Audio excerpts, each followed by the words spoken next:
Hi friends, welcome to Hello Kitchen. இன்னைக்கு பாத்தீங்கன்னா நம்ம பொட்டுக்கடலை உருண்டை எப்படி பண்றதுன்னு பார்க்க போறோம். அதுக்கு முன்னாடி என்னோட சேனலை நியூவா பார்க்கறீங்கன்னா என் சேனலை சப்ஸ்கிரைப் பண்ணுங்க. அதே மாதிரி கீழ ஒரு பெல் ஐகான் இருக்கும். அந்த பெல் ஐகானை கிளிக் பண்ணீங்கன்னா நான் ரெகுலரா போஸ்ட் பண்ற வீடியோஸ் உங்களுக்கு நோட்டிஃபிகேஷனுக்கு வரும். அதே மாதிரி என்னோட வீடியோக்கு லைக் கொடுங்க. பொட்டுக்கடலையோட பெனிஃபிட் என்ன அப்படின்றத நம்ம இப்போ பார்ப்போம். இதில் வந்து ப்ரோட்டீன் வந்து ரிச்சாக இருக்குது, மினரல்ஸ் இருக்குது, ஃபேட்டி ஆசிட் இருக்குது. இது வந்து போனை நல்லா ஸ்ட்ராங்காக வச்சுக்கிறது. ஹார்ட்டுக்கு வந்து இது ரொம்ப ஹெல்த்தி. இதில் வந்து கொலஸ்ட்ரால் வந்து ரொம்ப லோவாக இருக்குது. அதே மாதிரி பார்த்திங்கன்னா கேன்சரை வந்து ப்ரிவெண்ட் பண்ணுது. இது வந்து டயபெட்டிக் பேஷண்ட்க்கு பிளட் சுகர் லெவலை கண்ட்ரோல் பண்ணுது. இப்போ இந்த ரெசிபி நம்ம எப்படி செய்யலான்றதை நம்ம பார்ப்போம். இப்போ ஒரு பேனில் வந்து 1 கப் அளவு பொட்டுக்கடலை வந்து நான் வந்து லைட்டாக வறுத்து எடுக்க போகிறேன். ஜஸ்ட் 1 மினிட் நீங்கள் இதை ரோஸ்ட் பண்ணால் போதும். இதை எடுத்துகிட்டு நம்ம ஒரு பிளேட்டில் தனியாக எடுத்து வச்சுக்கலாம். இந்த மாதிரி இப்போ வந்து 1 டீஸ்பூன் வந்து கீ ஆட் பண்ணுறேன். அதில் 3 டேபிள் ஸ்பூன் கோகோனட் துருவி வச்சுருக்கிறத நான் வந்து இதில் லைட்டாக வறுத்து எடுக்க போகிறேன். ஹை ஃப்ளேம்லேயும் லோ ஃப்ளேமில் தான் இதை குக் பண்ணுறேன். ஒரு 2 to 3 மினிட்ஸ் நம்ம இதை குக் பண்ணோம். இது குக் பண்ணும்போது பார்த்திங்கன்னா இந்த மாதிரி கலர் கொஞ்சம் சேஞ்ச் ஆகிடும். இதையும் வந்து இந்த பொட்டுக்கடலையில் கொஞ்சம் ஆற வச்சு எடுத்துட்டுலாம்.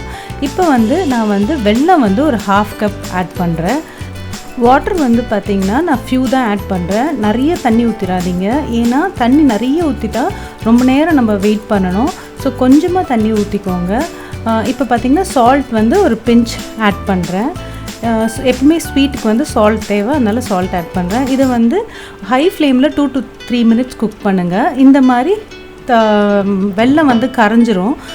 இதை வந்து நம்ம ஃபில்ட்ரு பண்ணி எடுத்துக்கலாம். ஏதாவது டஸ்ட் இருந்தால் இதில் ஃபில்ட்ரு ஆகிடும். இப்போ வந்து பார்த்திங்கன்னா நான் ஹை ஃப்ளேமில் இதை குக் பண்ணுறேன். இந்த மாதிரி கொஞ்சம் ஓப்பன் பேனில் குக் பண்ணிங்கன்னா கொஞ்சம் ஈஸியாக இருக்கும் மிக்ஸ் பண்ணுறதுக்கெல்லாம். இப்போ பாருங்கள் இதை 2 to 3 மினிட்ஸ் நான் குக் பண்ணுறேன். திருப்பி வந்து 1 to 2 மினிட்ஸ் லோ ஃப்ளேமில் நம்ம குக் பண்ணுறோம். இப்போ பார்த்திங்கன்னா ஒரு சின்ன பவுலில் நான் தண்ணி எடுத்து இதை வந்து நான் வந்து இந்த சிரப்பை வந்து அதில் போட்டால் அந்த சிரப் வந்து அப்படியே ஸ்டே ஆகி இருக்கணும். அப்படி இருக்கிற பதத்தில் தான் நம்ம வந்து பொட்டுக்கடலை ஆட் பண்ணோம். அது வரைக்கும் நம்ம இதை வந்து டெஸ்ட் பண்ணி பார்க்கணும். இப்போ நான் போட்டு பார்த்தா பாருங்கள் இந்த மாதிரி கரைஞ்சிரும். ஸோ இது வந்து இன்னும் வந்து நம்ம வெயிட் பண்ணோம். ஸோ அதனால் ஹை ஃப்ளேம்லேயும் லோ ஃப்ளேம்லேயும் மாற்றி மாற்றி குக் பண்ணுங்கள். ரொம்ப ஹையில் வச்சிட்டிங்கன்னா கரிஞ்சிரும், ஸ்மெல் ஒரு மாதிரி இருக்கும்.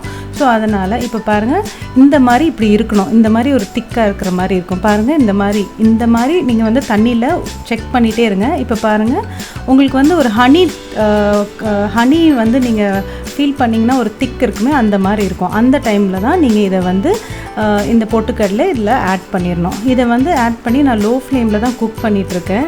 இதை ஜஸ்ட் ஒரு 1 மினிட்க்கு நீங்கள் இதிலே நல்லா மிக்ஸ் பண்ணிவிடுங்க. மிக்ஸ் பண்ண அப்புறம் இதை நம்ம ஆஃப் பண்ணிடலாம். இப்போ பாருங்கள் இந்த மாதிரி ஃபுல்லாக அந்த இது வந்து அந்த சிரப்பு வந்து இதில் ஃபுல்லாக கோட் ஆனோம். அதனால கரெக்டாக நம்ம மிக்ஸ் பண்ணிவிடுங்க. இதிலே கொஞ்சம் ஒரு டைட்னஸ் கிடைக்க ஆரம்பிச்சிரும். ஏன்னா தண்ணி கொஞ்சம் ஜாஸ்தியாக இருந்தால் அது வந்து இந்த டைமில் வந்து அந்த பொட்டுக்கடலை வந்து நல்லா டைட் ஆகிடும். இந்த டைமில் இதை நம்ம எடுத்து ஆற வைக்கணும். இப்போ வந்து ஆஃப் பண்ணிடலாம். இப்போ பாருங்கள் இதை நான் கொஞ்சம் ஆற வச்சுட்டு தான் இதை வந்து நம்ம உருண்டை பிடிக்க முடியும். கொஞ்சம் சூடாக இருக்கும். ஏன்னா இது கொஞ்சம் சூடாக தான் உருண்டையும் பிடிக்கணும். அதனால் நீங்கள் வந்து கொஞ்சம் பார்த்து பொறுமையாக இதை பிடிச்சிக்கோங்க. இது நான் உருண்டை பிடிக்கிறதுக்கு நான் வந்து பச்சரிசி மாவு வந்து கையில் வந்து இதை எடுத்திருக்கேன். ஏதாவது ஒரு அரிசி மாவு நீங்கள் எடுத்துக்கிட்டால் போதும். ஸோ கையில் இது மாதிரி தடவிட்டு இதை கொஞ்சம் கொஞ்சமாக ஒரு கார்னர்லேருந்து நீங்கள் ஸ்டார்ட் பண்ணுங்கள். கொஞ்சம் கொஞ்சமாக எடுத்து இதை வந்து நம்ம ரோல் பண்ணணும். இந்த மாதிரி ரோல் பண்ணணும். இதை நீங்கள் இப்படி போட்டிங்கன்னா ஒரு டொக்ன நாய்ஸ் வரும். ஸோ அந்த அளவுக்கு இருந்தால் தான் இது வந்து பார்த்திங்கன்னா நல்லா ரெடி ஆகிருக்கு அப்படின்னு அர்த்தம். இதை நீங்கள் வந்து பார்த்திங்கன்னா உடையாது. இதை நீங்கள் வந்து நல்லா டைட்டாக இந்த மாதிரி பிடிச்சிக்கோங்க. இதை வந்து பெரியவங்களுக்கு இதை கடித்து சாப்பிட்றது கஷ்டமாக இருக்கும் அப்படின்னா இந்த மாதிரி நான் வந்து அந்த உருண்டை பிடிக்காமல் தனியாக வந்து நான் ஒரு கப்பில் வச்சுருக்கேன். அந்த மாதிரி ஸ்பூன் போட்டு நீங்கள் கொடுத்து சர்வ் பண்ணலாம் அவங்களுக்கு. இது ரொம்ப ஹெல்த்தியான ஒரு ஸ்நாக்ஸ். இதை ஒரு ஈவினிங்காக நீங்கள் ரெடி பண்ணி கொடுக்கலாம். ஈவன் வந்து ஸ்கூலுக்கு வந்து பசங்களுக்கு வந்து பார்த்திங்கன்னா ஸ்நாக்ஸ் பாக்ஸ்லேயும் இதை வந்து நீங்கள் செஞ்சு கொடுக்கலாம். உங்களுக்கு என்னோடய எல்லோ கிச்சன் சேனல் பிடிச்சிருந்தா லைக் பண்ணுங்கள், ஷேர் பண்ணுங்கள், சப்ஸ்கிரைப் பண்ணுங்கள். மறக்காமல் கீழே இருக்க பெல் ஐக்கானை கிளிக் பண்ணுங்கள். தேங்க்யூ.